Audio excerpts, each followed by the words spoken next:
మాట తీస్తా ముందు ఇమ్మీడియట్గా ఇచ్చేయండి అన్నాడట. ఈ టర్మ్ నుంచి ఇచ్చేయండి అన్నాడు. ఈ 3 నెలలు ఇవ్వకపోవడానికి కారణం వాళ్ళట, ఇస్తే ఈయనట. ఆర్థిక శాఖ ఏమనంటే ఆయన ఉద్యోగంలో ఉండనిస్తాడు ముఖ్యమంత్రి ఎక్కడన్నా? వాస్తవంగా 3 నెలలు పెంచకుండా ఏడిపించారు.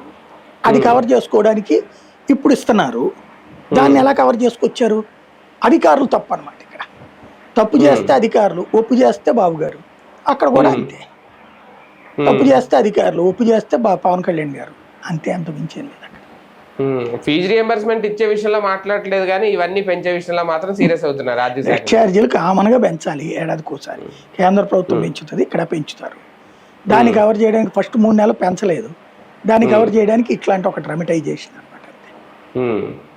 కానీ నిజంగా ఒక ప్రకటన విడుదల చేస్తే లోకేష్ గారు సీఎం అనేది అప్పుడు ఏమన్నా రివర్స్ అవుతారా? ఆ పరిస్థితి ఏమన్నా ఉందా? ఏమీ ఉండదు, ఇమ్మీడియట్ ఏమీ ఉండదు. అతను లోకేష్ సీఎం అని అనౌన్స్ చేస్తే కనుక పవన్ కళ్యాణ్ అడ్డుపడతారని కూడా నేను అనుకోను.